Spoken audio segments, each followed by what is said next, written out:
இப்போ kitchen tips தான் பார்க்க போகிறோம். இந்த மழை சீசனில் பார்த்திங்கன்னா உப்பு ஒரு மாதிரி தண்ணி விட்டா மாதிரி சலசலன்னு இருக்கும். அதுக்கு நீங்கள் வந்து ஒரு ஸ்பூன் ரைஸ் எடுத்து அரிசியை இந்த மாதிரி டிஷ்யூ பேப்பரில் நல்லா டைட்டாக மடிச்சிடுங்க. இல்லை ஒரு ரப்பர் பேண்ட் கூட போட்டுக்கலாம். நான் இன்றைக்கி நல்லா டைட்டாக மடித்து வச்சுருக்கேன் பாருங்கள். இதை உப்பு ஜாடியில் கீழே வச்சுட்டு மேலே உப்பை ஃபில் பண்ணிவிடுங்க. அரிசிக்கு எப்போதுமே வாட்டர் அப்சர்பண்ட் உண்டு, அதனால் ட்ரையாகவே இருக்கும் சால்ட்டு. நெக்ஸ்ட்டு வந்து நம்ம ஒரு ஹோம்மேட் க்ளீனிங் லிக்விட் தான் ரெடி பண்ண போகிறோம். இப்போ 2 சூடம் எடுத்திருக்கேன். அதை நல்லா டிஷ்யூ பேப்பரில் வச்சு மடிச்சுட்டு நைஸாக பவுடர் பண்ணி எடுத்துக்கோங்க. இல்லைனா நம்ம ஸ்ப்ரே பாட்டிலில் ஸ்ப்ரே பண்ணும்போது அது வந்து அடைச்சிக்கும். இப்போ ஒரு ஸ்ப்ரே பாட்டில் எடுத்துக்கலாம். அதில் வந்து 1 கப் அளவுக்கு நான் வினிகர் ஊற்றிருக்கேன். 1 பங்கு எடுத்துக்கிட்டிங்கன்னா 2 பங்கு அளவுக்கு தண்ணி ஊற்றி மிக்ஸ் பண்ணி எடுத்துக்கலாம். இந்த வினிகர் வந்து ஒரு நல்ல க்ளீனிங் ஏஜென்ட் உங்களுக்கு.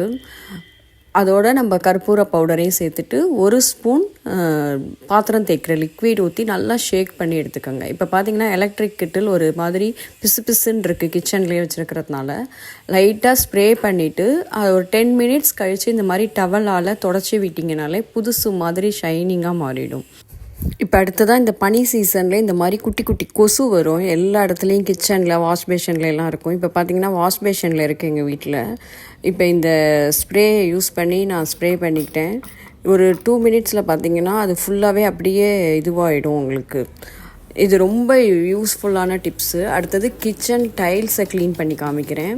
இந்த மாதிரி எங்கெங்கே பிசு பிசுப்பாக இருக்கோ அங்கெல்லாம் ஸ்ப்ரே பண்ணி விட்டுட்டு ஒரு 10 நிமிஷம் கழித்து இந்த மாதிரி டவலால் நல்லா அந்த பிசு பிசுப்பெல்லாம் போயிடும். தொடச்சி எடுத்துட்டிங்கனாலே ரொம்ப ஈஸியாக இருக்கும். ரொம்ப ஸ்ட்ரெயின் பண்ணி நீங்கள் க்ளீன் பண்ணணுங்கிறதே இருக்காது. ஒரு வீக்லி ஒரு 3 டைம்ஸ் இந்த மாதிரி நீங்கள் க்ளீன் பண்ணிட்டீங்கன்னா சின்ன சின்ன பூச்சி, கண் கொசு, எறும்பு எதுவுமே வராது கிச்சனில். இப்போ அடுத்ததாக நான் கேஸ் ஸ்டவ்வையும் க்ளீன் பண்ணி காமிக்கிறேன்.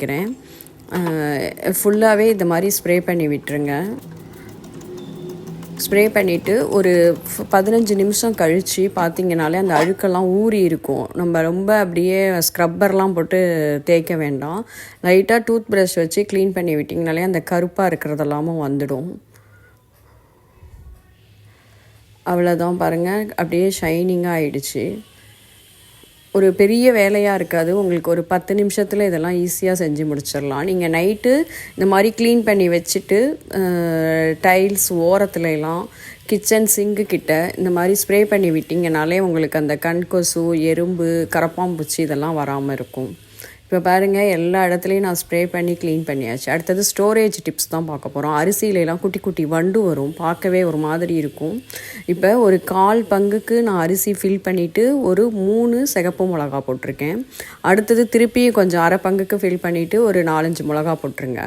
அடுத்தது ஒரு ஃபுல்லாக ஃபில் பண்ணிவிட்டு மேலேயும் ஒரு 4-5 மிளகா போட்டுட்டோம்னா ஒரு 3 மந்த்ஸ் 4 மந்த்ஸ் வரைக்கும் உங்களுக்கு பூச்சியே வராது. அடுத்தது கடலப்பருப்பு, துவரம்பருப்பில் இல்லாமல் அந்த பூச்சி வரும். அதுக்கே ஒரே ஒரு பிரிஞ்சி இலை இந்த மாதிரி போட்டுட்டு மூடி வச்சுடுங்க.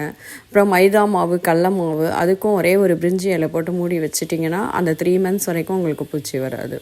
இப்போ ஃபுல்லாகவே ஒரு கண்டெய்னரை நம்ம ஸ்டோர் பண்ணுவோம் இல்லையா, அதுக்கு வந்து ஜிப்லாக் கவரில் ஒரு 10 கிராம்பு 2 சூடம் போட்டு நல்லா டைட்டாக லாக் பண்ணிவிடுங்க.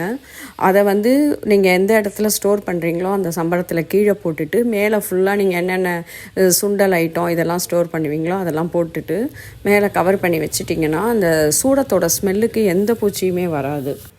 இந்த டிப்ஸ் எல்லாமே உங்களுக்கு ரொம்ப யூஸ்ஃபுல்லாக இருக்குன்னு நினைக்கிறேன். இந்த மாதிரி யூஸ்ஃபுல்லான டிப்ஸுக்கு எங்கள் சேனலை ஃபாலோ பண்ணுங்கள். கண்டிப்பாக சப்ஸ்கிரைப் பண்ண மறந்துடாதீங்க. தேங்க்யூ.